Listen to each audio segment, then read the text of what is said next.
In question 4 for Unit 14, we're comparing two different mutual funds. One goes up and down a relatively small amount, and another goes up and down a larger amount. In one particular example, here's the result. The first mutual fund gives us a result at the end, if we invest $1,000 at the beginning and wait for 10 years, of $1,274, and the other gives us $2,852. Every time we hit F9, these numbers change, however, making it a little difficult to compare and decide which mutual fund is better. Here I'm going to follow the hint given with the question and look at the medians for each of the two different cases. I've already hit F9 11 times and copied the answers that I got for this mutual fund here. To make it easier to find the median, I've reorganized them so that the smallest answer is here and the answers increase up to the highest one here. I'm in the middle of doing the same for the second mutual fund. I've already got some answers here.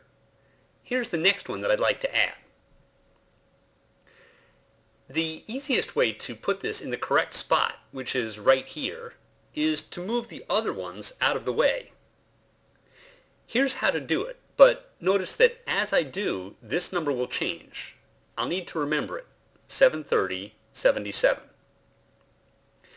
To move these, we select the group, move the cursor until it turns into a crosshair like this, and then click down, drag, and drop.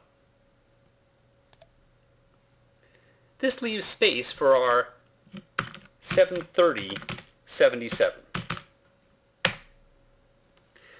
Notice that while I was doing that, a number of different numbers appeared here. I didn't pay attention to them. This is the next one I'll use. 164339.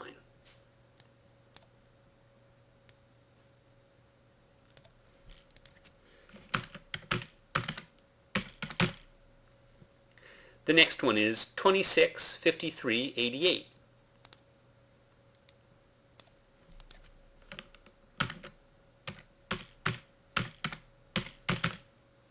And the final one is 131179.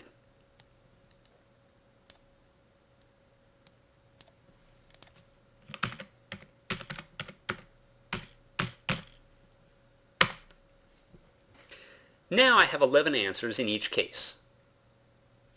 What can I say about how they compare?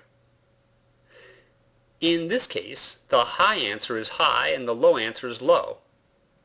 Here the high answer is not so high and the low answer is not so low.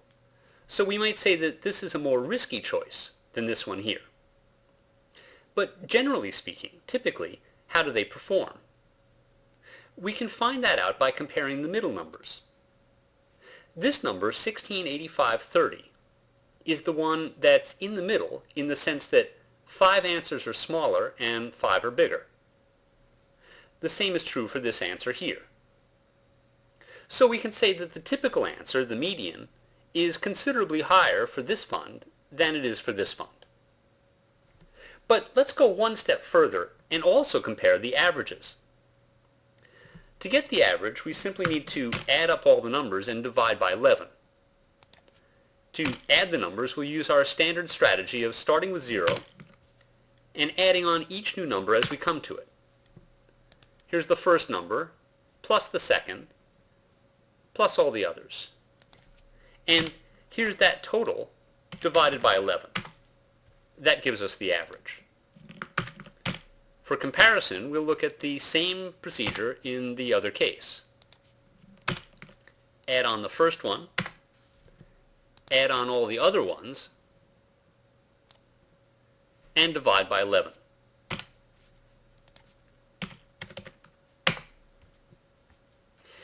This shows that whether we compare the median or the average, the first fund seems to do better. Of course, if we had more time, we might like to look at more than 11 numbers.